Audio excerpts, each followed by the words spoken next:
সাফওয়ান মির্জাকে চাই আমার বডিগার্ড। ওপাশ থেকে বলা হলো, ঠিক আছে। সাফওয়ান দীর্ঘ 3 মাস খাগড়াছড়ি থেকে গতকাল রাতে ঢাকায় ফিরেছে। আর ফিরেই জানতে পারলো তাকে জনের বডিগার্ডের জন্য তলব করা হয়েছে। নিউজটা শুনেই মন মেজাজ খারাপ হয়ে গেল। ইউনিট থেকে যেখানে পাঠানো হবে সেখানে সাফওয়ান যেতে বাধ্য। তাই কথাটা জানার পর তেমন প্রতিক্রিয়া করলো না সাথে সাথে। তবে আজ অনেকগুলো দিন পর ডিজিএফ এর আলোচনা শুরু হয়েছে আবার। তারা আন্দাজ করেছে রিসেন্ট কোথাও একটা বড় পরিসরে কোনো ঘটনা ঘটতে যাচ্ছে, যেখানে সাধারণ জনগণের জীবন বিপন্ন হতে পারে। বিষয়টা তারা তাদের মধ্যে রেখেছে, স্থানটা এখনও শিওর না।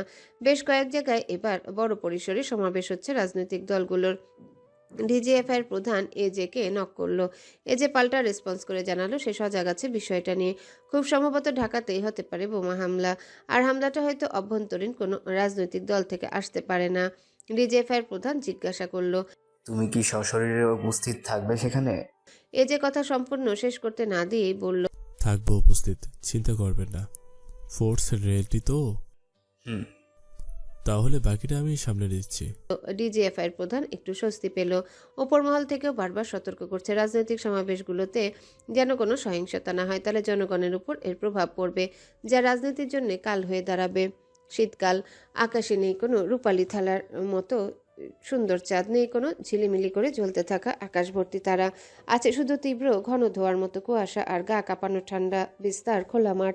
যতদূর চোখ যায় ততদূর শুধু কুয়াশা আর কুয়াশা দেখা যায়। স্কুল ঘরের বারান্দায় বসে আছে বাতাসি। সারাটা দিন ধরে সে এখানেই বসা, কেউ খুঁজতে এলো না তাকে।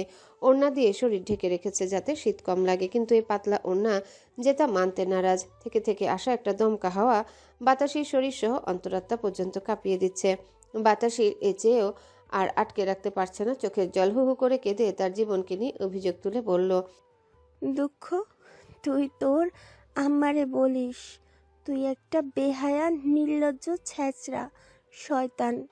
আমার রূপ নাই, সৌন্দর্য নাই, টাকা নাই, পয়সা নাই, বাপ নাই, মা নাই, ভাই নাই, কেউ নাই, সবাই ছাড়া চইলা গেছে, অথচ তুই আমার পিছু ছাড়স না। তোর দিন রাত 24 ঘন্টা আমি বাজে বিশ্রী ভাষায় বকি। ভালো মায়ের সন্তান হয়ে থাকলে আমার পিছু ছাইরা দে হারামজাদা। তারপর আবার চুপ হয়ে গেল। দুঃখ যদি মানুষ হতো তাহলে নিশ্চয়ই আজ ভীষণ করে লজ্জা পেত। চারিপাশে শেয়াল ডাকতে লাগলো। এখন বাজে কত? 8:30 বোধহয়। সন্ধ্যা হলে গ্রামের সবাই দরজার কপাট দিয়ে ফেলে। সেখানে গায়ে কাঁপানো শীতে সতী একটা ময়লা জামা কাপড় পরে বসে আছে বাতাসি। রাত বাড়তে লাগলো ক্রমশ। এখানে থাকাটাও ঠিক হবে না। কিছুটা দূরে শেয়াল ডাকছে খেতে। কখন জানি বাতাসিকে দেখে ঝাঁপিয়ে পড়ে। বাতাসি উঠে দাঁড়ালো। টিন শেডের স্কুল থেকে বেরিয়ে পাশে থাকা বিল্ডিং করা স্কুলটার দিকে গেল। সিঁড়ির কাছে উঠে বসে রইল। এখানে একটু বাতাস কম আসছে, রাতটা হয়তো কাটিয়ে দেওয়া যাবে। বাতাসি মাথা দেওয়ালে ঠেকিয়ে চোখ বন্ধ করলো। কিছু মুহূর্ত যেতেই বাতাসি কেমন যেন মেঘ ডাকার আওয়াজ শুনলো মনে হলো। সেজন্য আতঙ্কিত হয়ে চোখ মেলে তাকালো। এই শরীর কাঁপানো শীতের মাঝেও মেঘ কেন ডাকছে? আস্তে ধীরে বাতাসের তীব্রতা বাড়ল। রাস্তার ধুলোবালি উঠতে শুরু করলো। সেই বাতাসের সাথে বাতাসি দিক বিদিক শূন্য হয়ে পড়ল।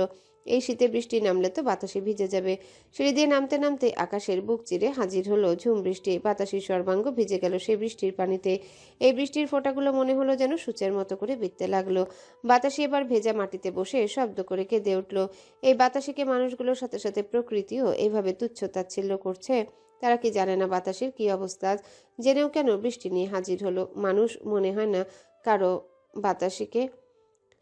বাতাসি এবার দুহাত তুলে স্রষ্টার নিকট নিজের মৃত্যু কামনা করে বসলো। আর বাঁচতে চায় না সেই নিষ্ঠুর পৃথিবীতে। বেঁচে থাকলেই শুধু কষ্ট, আর কষ্টের চেয়ে মৃত্যু সুন্দর। বাতাসির এই আহাজারি যদি কেউ সচক্ষে দেখত তাহলে নিশ্চিত সেও এই বাতাসির সাথে পাল্লা দিয়ে কাঁদত। বাতাসি কাঁদতে কাঁদতে হাঁপিয়ে গেল। বৃষ্টির পানিকে আঁকড়ে ধরে যখন ভারসাম্য হারিয়ে পড়ে যেতে নিবে, ঠিক তখনই আকস্মিক শক্ত দুটো হাত এসে জড়িয়ে ধরল বাতাসিকে। বাতাসি পিটপিট করে তাকালো এক পুরুষালী মুখ। অতি পরিচিত সেই মুখ। বাতাসি চিনে এই মুখের মালিককে। পুরুষটির চুল মুখ শরীর বেয়ে পানি এসে পড়ছে বাতাসির মুখের উপর। এটা কি বাতাসির ভ্রম নাকি বাস্তব? বাতাসি কোনো রকমে উচ্চারণ করলো, আপনি এসেছেন? ইয়াসিনের বুকের সাথে লেপ্টে আছে বাতাসি আকাশে বিজলি চমকাচ্ছে, থেকে থেকে সেই বিজলির চমকে চারিপাশটা আলোকিত হচ্ছে। শীতে কেঁপে উঠছে বাতাসির ছোট্ট শরীরটা, বাতাসির গরম শ্বাস আছড়ে পড়ছে ইয়াসিনের বুকে। ইয়াসিন বৃষ্টি ছাড়ার অপেক্ষা করছে, কিন্তু নাম নিচ্ছে না কমার। অনেকক্ষণ বাতাসিকে বুকের সাথে এক হাত দিয়ে আগলে রাখলো, তারপর বৃষ্টি হালকা কমতেই সে বাতাসির হাত ধরে বাড়ির দিকে হাঁটা ধরলো। গরম পোশাক পরতে হবে বাতাসির। বাতাসির মা দরজা কপাট দিয়ে ঘুমিয়ে পড়েছে স্বামী সন্তান নিয়ে। কিছুক্ষণ আগে এক হাঙ্গামা হয়ে গেছে বাড়িতে। আকস্মিক দরজায় জোরে জোরে কড়া নাড়ার শব্দ শুনে বিরক্তিতে মুখ কুঁচকে ফেলল। এক প্রকার ইচ্ছার বিরুদ্ধে গিয়ে উঠে দরজা খুলে দিল। দরজা খুলতেই ফের ইয়াসিনকে, এবার তার সাথে বাতাসিকে দেখে ভ্রু কুঁচকালো। ইয়াসিন বাতাসের দিকে তাকিয়ে বলল, তোমার রুমে গিয়ে পোশাক বদলে নাও, ঢাকায় ফিরবো আমরা। বাতাসি তাই করলো। তার রুমে এসে ভেজা জামা কাপড় পরে নিল। রুমের ভেতর থেকে শব্দ শুনতে পেল। ইয়াসিন তার মা আর সৎ বাবার সাথে কথা কাটাকাটি করছে। বাতাসি দরজা খুলে বাইরে আসলো। ইয়াসিন ঘাড় বেঁকিয়ে বাতাসিকে দেখে বাতাসির হাতটা ধরে বলল, এই যে নিয়ে যাচ্ছি, আশা করছি এই জীবনে আর আপনাদের মুখ দেখতে হবে না বাতাসির। বাতাসি ইয়াসিনের হাত টেনে ধরল। ইয়াসিন জিজ্ঞাসা করল। কি? বাতাসি তার ভাইয়ের জামা কাপড় দেখিয়ে বলল, আপনার জামা কাপড় তো ভেজা, ভাইয়ারগুলো আপনার লাগবে, সমস্যা না হলে পরে নিন। ইয়াসিন ফাহাদের জামা কাপড়গুলো পরে নিল, তারপর বাতাসির হাত শক্ত করে ধরে চলে গেল সেই রাতে ঢাকার উদ্দেশ্যে। ইয়াসিন দিনাজপুরে পাগলের মতো ছুটে গিয়েছিল মায়ের মৃত্যুর খবরটা শুনে। বাড়ির উঠানে পা রাখতেই দেখলো খাটিয়ার সাদা কাফনের কাপড় মোড়ানো তার মায়ের দেহটা। শ্বাসকষ্টে মারা গেছে রাতে। সকালে দুধওয়ালা দুধ নিতে এসে দেখেন ইয়াসমিন বেগম পড়ে আছে। সাথে সাথে হসপিটালে নিয়ে গেলে চিকিৎসক মৃত বলে ঘোষণা করে। ইয়াসিন পাগলের মতো কেঁদেছে মায়ের খাটিয়া ধরে। বাপ ছাড়া বড় হয় ইয়াসিন, মা বাপ বলতেই একজনকে চিনেছে। সেই মায়ের কাছে তার ক্ষমা চাওয়ার হলো না, বলা হলো না আর কোনোদিনও তার সাথে বাজে ব্যবহার করবে না। সব বলার আগেই তার মা অভিমান করে চলেই গেল। মায়ের দাফনের কাজ সম্পূর্ণ হওয়ার পর এই ইয়াসিন গোরস্থানে মায়ের কবরটা জাপটে ধরেছিল। এই বাড়িতে ঢুকলেই বাড়িটা খা খা করবে। ইয়াসিন যখন গোরস্থানে মায়ের কবর জাপটে ধরে বাচ্চাদের মতো আহাজারি করছিল, ঠিক তখনই বাতাসির ফোন আসে। কয়েকবার কেটে যাওয়ার পর নাম্বারটা না দেখেই রিসিভ করেছিল ইয়াসিন। আর রিসিভ করার পরই বাতাসির অমন ভাঙা কান্নারত গলায় এক আকাশসম অসহায়ত্ব নিয়ে বলা কথাগুলো শুনে ইয়াসিন কি মনে করে যেন ছুটে আসে চট্টগ্রাম। প্রথমে বাড়িতেই এসেছিল, বাতাসিকে ডাকলো। ইয়াসিনের ডাক শুনে বাতাসির মা বেরিয়ে আসে। ইয়াসিন জানতে চায় বাতাসি কোথায়। বাতাসির মা যখন বলল জানি না, তখন ইয়াসিন রাগে ছনের রান্নাঘরে জোরে একটা লাথি মারে। সাথে সাথে রান্নাঘরটা বাঁদিকে হেলে যায়। জানে না মানে? বাতাসি কোথায় জানবে না কেন? ইয়াসিন আশেপাশে খুঁজতে লাগে।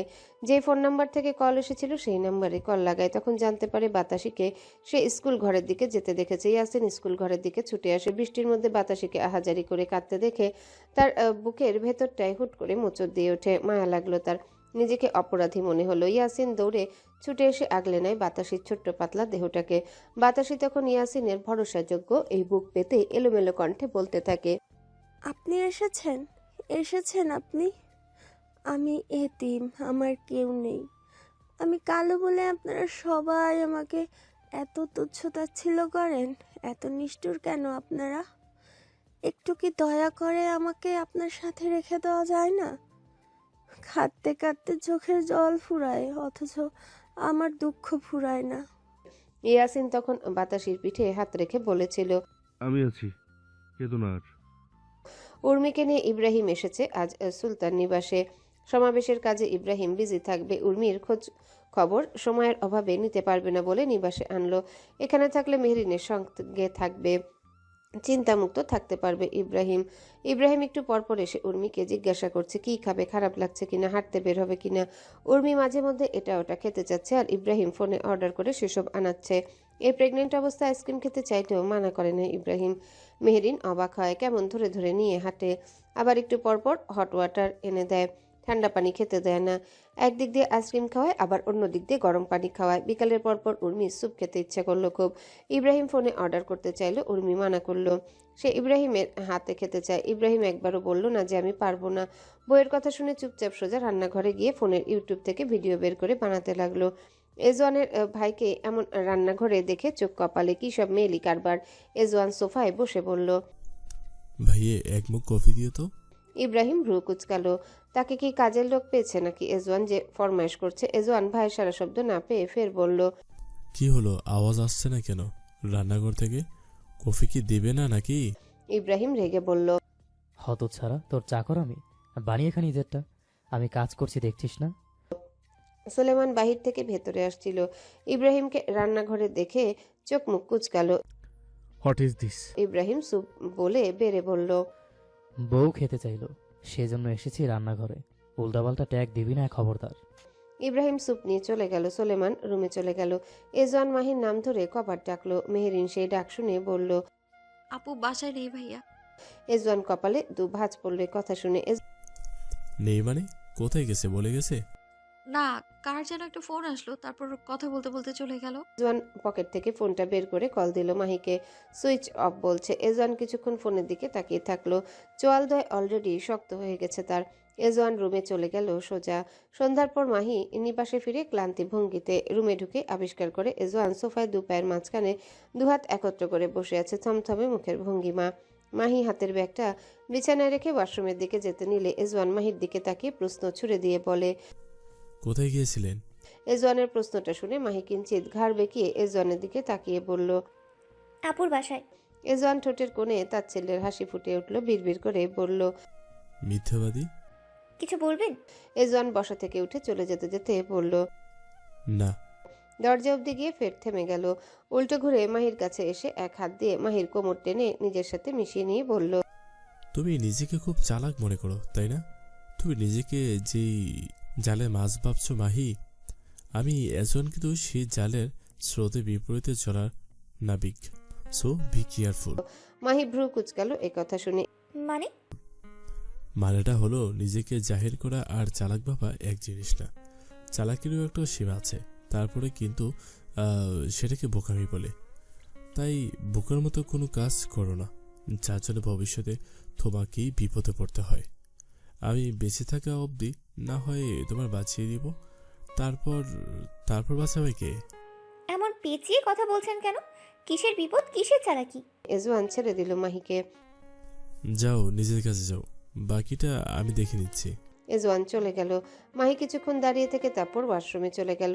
মেহেরিন ডিনার শেষ করে পড়ার টেবিলে বসে কলেজের পড়া পড়ছিল। সামনেই খোলা আছে উচ্চ মাধ্যমিকের সাহিত্য পাঠ বইটা। বড় বড় অক্ষরে হেডলাইন দেওয়া আছে গদ্যের নামটা, 52 দিনগুলো। গদ্যটা ভীষণ হট টপিক এইচএসসিদের জন্য। প্রতি ইয়ার এমসিকিউ আর সৃজনশীল প্রশ্ন আসে। গদ্যটা পড়ার সময় হুট করে চোখটা খানিক ভিজে উঠল মেহেরিনের। মুজিব কারাগার থেকে বাসায় ফেরার পর কামাল যখন হাসিনাকে বলল। হাসু আপা, তোমার আব্বাকে আমি একটু আব্বা বলি। লাইনটায় বোধহয় কিছু একটা ছিল। মেহেরিন লাইনটা পড়তে নাকের পানি চোখের পানি এক করে ফেললো। নিজের বাবাকে চিনতে পারেনি সেই ছোট্ট কামাল। সোলেমান শুয়ে শুয়ে ফোন স্ক্রল করছিল। হুট করে মেহেরিনের নাক টানার শব্দ পেয়ে পাশে ফিরল। মেহেরিনকে কাঁদতে দেখে রীতিমতো চমকালো, অস্থির গলায় জিজ্ঞাসা করলো। এই মেয়ে কি হয়েছে, কাঁদছো কেন? মেহেরিন নাক টানতে টানতে জবাব দিল। দেখুন না, শেখ কামাল তার বাবাকে চিনতে পারলো না। কথাটা বলেই বইটা বাড়িয়ে দিল। সোলেমান মার্ক করা সেই লাইনটা পড়লো। মেহেরিন কাছে সামান্য একটা লাইন পড়ে, তা আবার এই মানুষটিকে পড়ে। হায় রে, আর সে কিনা কি ভাবছিল। মেহেরিনের কান্না দেখে বইটা বাড়িয়ে দিয়ে বলল। ভাবো তাহলে কেমন বাপ যে তার সন্তানকে চিনতে পারে না। মেহেরিন বইটা নিয়ে সামনে টেবিলে রেখে বলল। চিনবে কি করে, জেলে ছিল তো, পায়নি কাছে। ইস, নাকের ভেতর দিয়ে পাইপ ঢুকিয়েছিল মুজিবকে খাওয়ানোর জন্য। সোলেমান পানির বোতল থেকে ঢকঢক করে পানি খেয়ে বিড়বিড় করে বলল। ভাগ্যিস বাস ঢুকিয়ে দেয়নি, মরে শান্তি দিল না লোকটা, জীবনটা তেজপাতা বানিয়ে রেখেছে। মেহেরিন জিজ্ঞাসা করল। কিছু বললেন? সোলেমান মুখ মুছে বলল। না কিছু বলিনি। ভীষণ ভালো মানুষ ছিলেন উনি, বাংলাদেশের একমাত্র লয়াল পার্সন ছিলেন। দেশ স্বাধীনতায় অনেক অবদান তার, তাই দেশটা আমাদের প্রধানমন্ত্রীর বাপের সম্পত্তি। কিন্তু আফসোস, অকালে মরতে হলো তাকে, বেশি সৎ থাকার অপরাধে। ভীষণ কষ্ট হয় ওনার জন্য আমার। কষ্টের ঠেলে বলতে ইচ্ছে করে, মরে গিয়ে শান্তি দিল না আমাদের। আপনার পেছনে কোটি কোটি টাকা ভাঙতে ভাঙতে দেশ আজ ফকির হওয়ার পথে। মেহেরিন বাকি অংশটুকু পড়ে নিল। হুট করেই নাকে সিগারেটের গন্ধ পেয়ে ব্যালকনির দিকে তাকালো সে। এই এত রাত করে মহাশয় সিগারেট খাচ্ছে। ওই নাপাক মুখে একটু পরে সে মেহেরিনের ঘাড়ে ডুবিয়ে দিবে। মেহেরিন বইটা বন্ধ করে ব্যালকনিতে আসলো। সোলেমানের পেছনে দাঁড়িয়ে কিছু বলার জন্য মুখ খুলতে গিয়ে বাহিরে তাকাতেই দেখলো ইব্রাহিম উর্মির হাত ধরে কোথাও একটা যাচ্ছে। মেহেরিনের মুখে আসা কথাগুলো মুখে আটকে রইল। এই রাত করে কোথায় যাচ্ছে, হাঁটতে নাকি? মাঝে মধ্যে নাকি রাত করে তারা হাঁটতে বেরোয়। সোলেমানও দেখলো তাদের। মেহেরিনের উপস্থিতি অনেক আগে টের পেয়েছে। সোলেমানের মুখ দিয়ে সিগারেটের ধোঁয়া ছেড়ে দিয়ে বলল, তুমি যখন প্রেগনেন্ট হবে তখন নিশ্চয়ই তোমারও এমন মুড সুইং হবে, আমাকে জ্বালাবে অনেক। মেহেরিনও ভাবলো প্রেগন্যান্সির সময় নাকি অনেক পরিবর্তন আসে অভ্যাসে। মেহেরিনেরও নিশ্চয়ই মুড সুইং হবে। সুলতান সাহেবকে তখন বিরক্ত হবে। মেহেরিনের লোভ জাগলো মা হওয়ার। একটা ছোট্ট সদস্য আসলে মন্দ হয় না।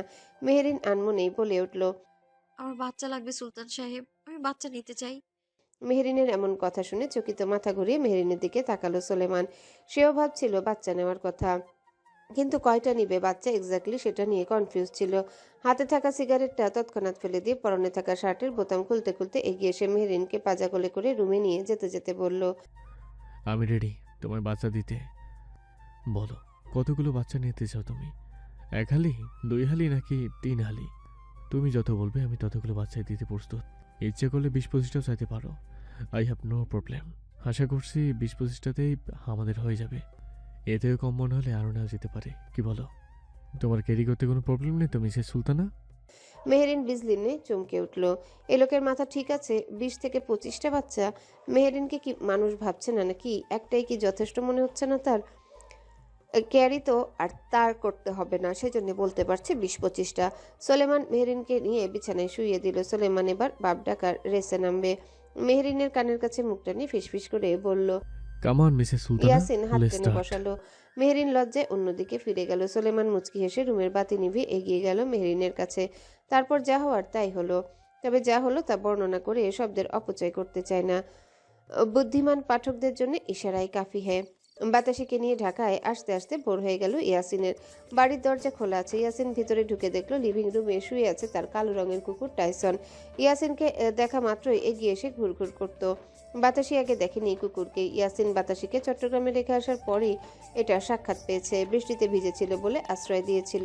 সেই থেকে এ বাড়িতেই থাকে। ইয়াসিন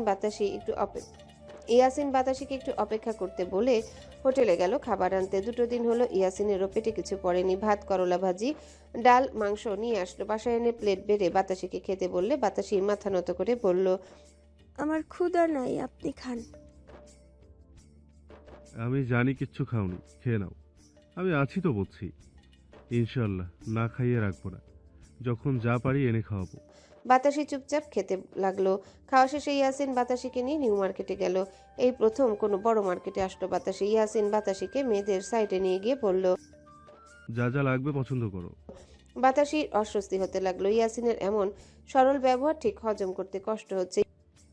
আমার কিছু লাগবে না, যা আছে সেগুলো তো বছরখানেক চলে যাবে। ইয়াসিন নিজেই পছন্দ করতে লাগলো জামা কাপড়। তারপর বাতাসির পায়ের সাইজের 2 জোড়া জুতা কিনলো। শীতের জন্য ময়শ্চারাইজার, স্নো পাউডার যা যা লাগে কিনে দিল।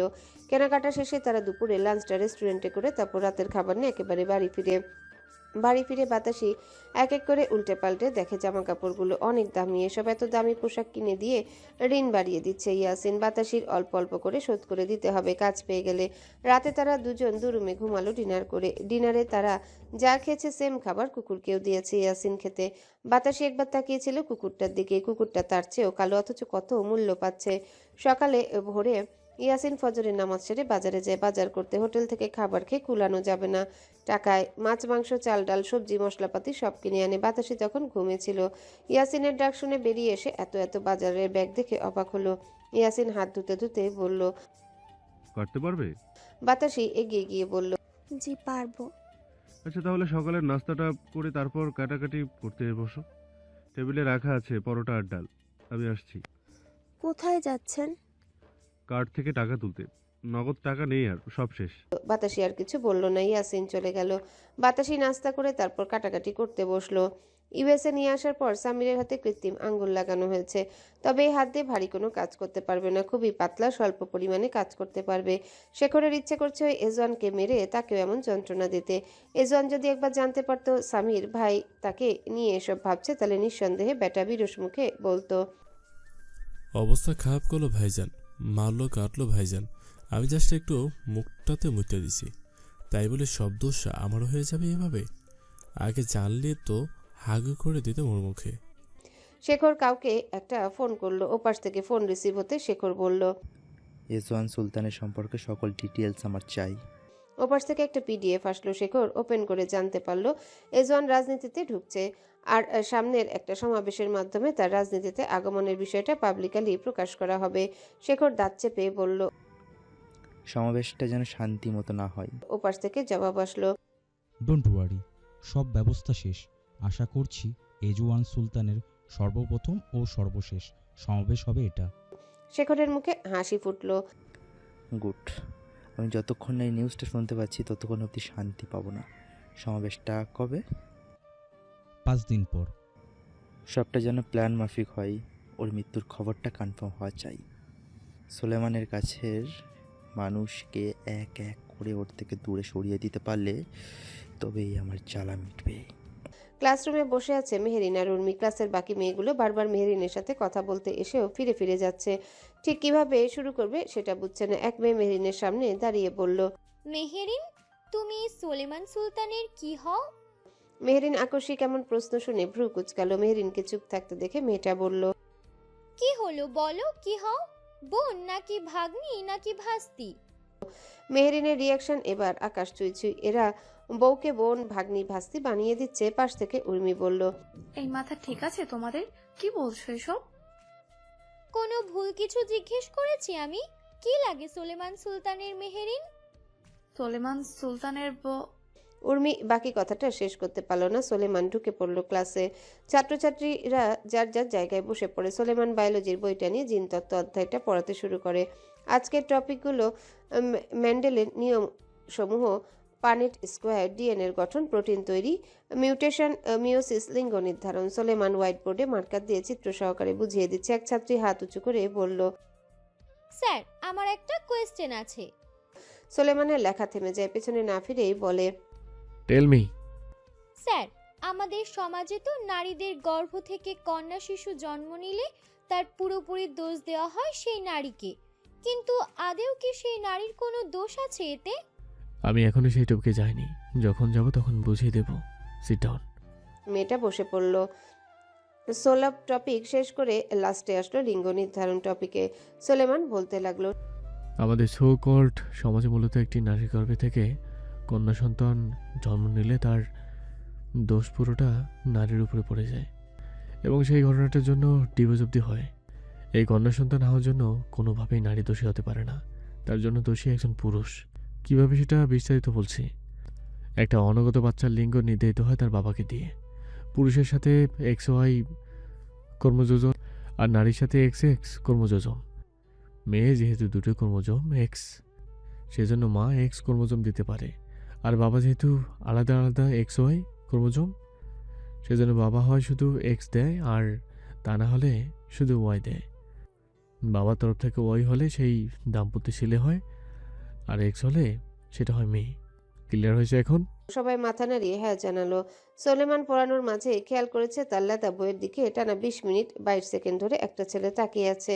বিষয়টা ঠিক হজম হচ্ছে না। সোলেমানের হাতে থাকা মার্কারটা সেই ছেলের দিকে ছুড়ে দিয়ে বলে, হেই, হোয়াইট শার্ট পরা থার্ড বেঞ্চে বসা লাফাঙ্গারা, focus on the board, not on my girl, otherwise I will make sure you can never pass the SSC exam, so be careful. ক্লাসে ঘন্টার বেল বেজে উঠল। সোলেমান চলে গেল। ক্লাসে থাকা বাকি মেয়েগুলোর কানে এখনো বাজছে নট অন মাই গার্ল। তার মানে মেহেরিন সোলেমান সুলতানের মেয়ে সমতুল্য। রাগে বাজে এক বিতৃষ্ণার অনুভূতিতে রীতিমতো মেহেরিনের গা কাঁপছে। ইচ্ছে করছে মেয়েগুলোকে কিছু শক্ত কথা শোনাতে, যা জানে না তা নিয়ে কিভাবে এমন এক অস্বাভাবিক অস্বাস্থ্যকর কথা বলে ওঠে। এই তো সোলেমান ক্লাস থেকে চলে যাওয়ার পরই মেয়েগুলো তাদের সিট থেকে উঠে এসে মেহেরিনের সামনে দাঁড়িয়ে বলল, মেহেরিন মামুনি, তোমার আঙ্কেল, চাচ্চু, মামু যাই লাগুক সুলেমান স্যার, তুমি তোমার সেই আঙ্কেল, চাচ্চু, মামুর সাথে আমাদের সেটিং করায় দাও। বিশ্বাস করো, আমরা তার সব কথা শুনে চলবো। উনি যা বলবে অক্ষরে অক্ষরে তা বিনা বাক্যে মেনে নিব। তুমি শুধু তোমার আঙ্কেলকে পেতে আমাদের সাহায্য করো, তাকে পটানোর টিপস দাও। বউ হতে চাই তার, তোমায় ফুচকা খাওয়াবো 2 প্লেট, চাইলে কাচ্চি, হ্যাঁ সুলতান ডাইনে গিয়ে সোলেমান সুলতানের নামেও কাচ্চি খাওয়াবো তোমায়। তারপরও সাহায্য করো আমাদের। তোমার আঙ্কেলটা দেখতে সেই হ্যান্ডসাম, একটু তাকালেই দিল গার্ডেন গার্ডেন হয়ে যায়। মেহেরিন কথাগুলো শুনে জাস্ত হয়ে গেল। সোলেমান সুলতান মেহেরিনের মামু, চাচ্চু, আঙ্কেল। আহাম্মক মেয়েগুলো তাদের স্বামী স্ত্রী সম্পর্কটাকে বাবা মেয়েতে নিয়ে গেছে। অভদ্র মেয়েগুলো। তোরাও তো সমবয়সী মেহেরিনের, তাহলে তোরা কি করে বলিস বউ হওয়ার কথা? তোমাদের মাথা ঠিক আছে? কিসব বাজে বাজে নোংরা কথা বলছো? নোংরা কথা কোথায় বললাম? পৃথিবীতে কি টিচার আর স্টুডেন্টরা রিলেশন বিয়ে করে না? করবে না কেন? তাহলে নোংরা কেন বলছো? তুমি সাহায্য করো আমাদের। তোমার আঙ্কেল, তার সম্পর্কে তুমি ভালো জানবে। আমাদেরকে তার পছন্দ অপছন্দ সম্পর্কে বলো। উর্মির কি যে রাগ হলো, বেয়াদব মেয়েগুলোকে সবই বলতে যাচ্ছিল। বেয়াদব সোলেমান সুলতান মেহেরিনের মামু, চাচ্চু, আঙ্কেল না, মেহেরিনের স্বামী। কিন্তু টিচার আশায় আর বলা হলো না। মেয়েগুলো আশায় আছে মেহেরিনকে তারা পটিয়ে সোলেমান সুলতানকে পটাবে। মেহেরিন বিতৃষ্ণা নিয়ে বাকি ক্লাসগুলো করলো, মন বসছে না পড়ায়। মেয়ে মানুষ এত ছ্যাঁচড়া, এত বেহায়া হয় কি করে? রাগে দুঃখে কাঁদতে ইচ্ছা করলো মেহেরিনের। কি বাজে বিকৃতভাবে বাবা মেয়ে বানিয়ে দিল। কোনোদিনও ভুলবে না আজকের দিনটা মেহেরিন। ক্লাস শেষে যখন সোলেমান আর মেহেরিন বাড়ির পথে ফিরছিল, তখন সোলেমান লক্ষ্য করলো মেহেরিনের মুখটা কেমন থমথমে হয়ে আছে। সোলেমান গাড়ি চালাতে চালাতে জিজ্ঞাসা করলো, কি হয়েছে? মুখ এমন বাংলা ইউ এর মতো করে রেখেছো কেন? মেহেরিন ঘাড় বেঁকিয়ে তাকালো। মুখের নিকাব গাড়িতে ওঠার সাথে সাথে খুলে ফেলেছে মেহেরিন। আপনি আর কলেজে যাবেন না? সোলেমান ভ্রু কুঁচকালো। কেন? আমি চাই না আপনি আর কলেজে আসুন।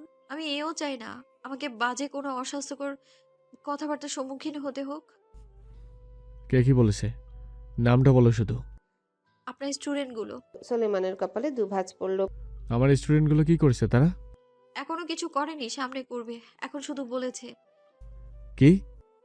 বলেছে আপনি আমার মামু, চাচু, আঙ্কেল লাগেন। আমি যেন আপনার সাথে ওদের সেটিং করিয়ে দিই। কথাটা কর্ণকুহর হতে সোলেমান জোরে ব্রেক কষলে গাড়ির মুখ থেকে ঝড়ের বেগে বেরিয়ে আসে। হোয়াট দ্য মেহেরিনের দিকে তৎক্ষণাৎ চেয়ে বলল, তুমি কি বললে ওদের? ওরা কেন আমাকে তোমার বাবার বয়সী বানালো? রাস্কেলগুলোকে সরাতে পারলে শান্তি পেতাম। কোন দিক দিয়ে আমাকে তোমার বাবার বয়সী মনে হয়?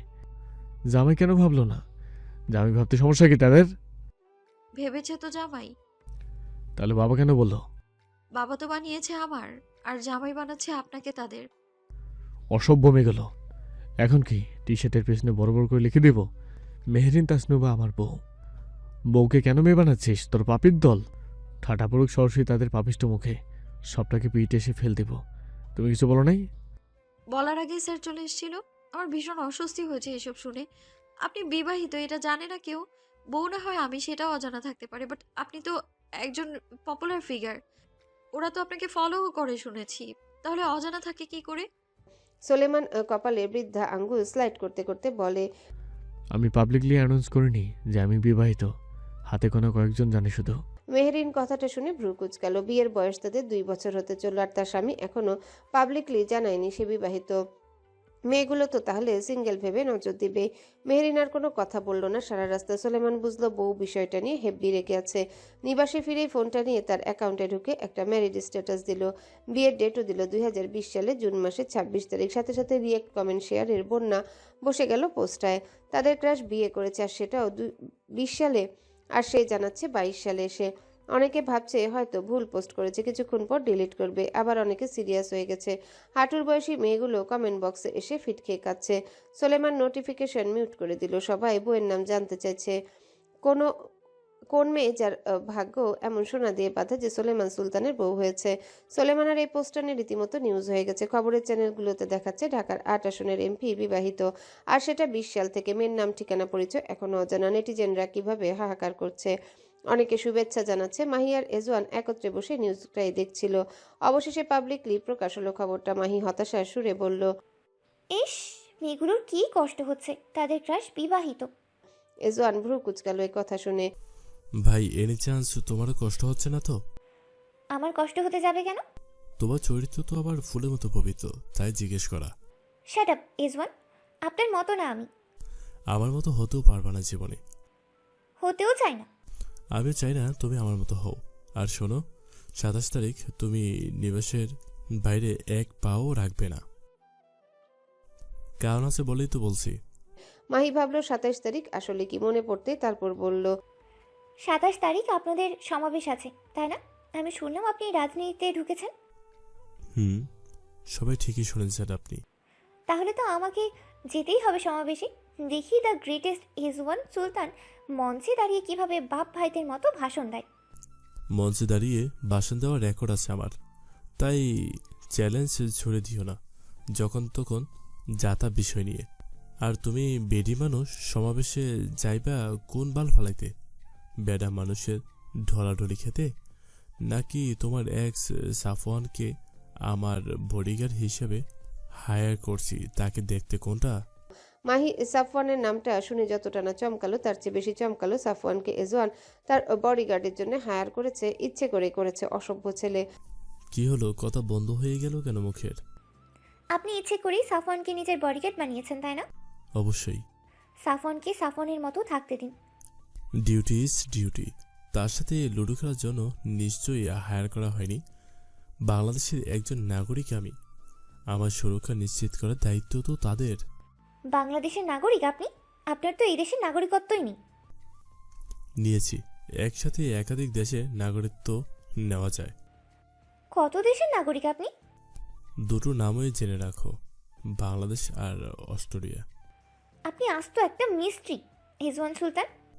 আর তুমি সেই মিস্টার আশেপাশে ঘোরা বিশুদ্ধ ক্যাবলা সুইটহার্ট। তা তোমাকে যে ও বাড়ি থেকে ফোন দিল সকালে, কি কেন বললে রাখবো তুমি? না? মাহির মনে পড়ল সকালে চৌধুরী বাড়ি থেকে ফোন দেওয়া হয়েছিল। তরিকুল চৌধুরীর মৃত্যুর পর তার বিজনেস রীতিমতো রসাতলে যাওয়ার পথে। মোহনা জানালো বিজনেসের সব দায় দায়িত্ব শাকিলকে দিয়ে দিলে মাহির কোনো আপত্তি থাকবে কিনা। তরিকুল চৌধুরী দ্বিতীয় ঘরের ছেলেটা, এখনো ছোট, বিজনেস সামলানোর বয়স হয়নি। আর মাহিরও তেমন ইন্টারেস্ট নেই তরিকুল চৌধুরীর কোনো বিজনেস, টাকা পয়সা, ধন দৌলত নেই। সেজন্য মাহি বলেছিল, হ্যালো বন্ধুরা, পরবর্তী পার্ট খুব তাড়াতাড়ি আসবে, তো সবাই অপেক্ষায় থাকো। আর চ্যানেলটি যারা এখনো সাবস্ক্রাইব করোনি তারা পরবর্তী পার্ট দেখার জন্য চ্যানেলটি সাবস্ক্রাইব করে রেখো। ধন্যবাদ সবাইকে, আমাদের সাথেই থেকো।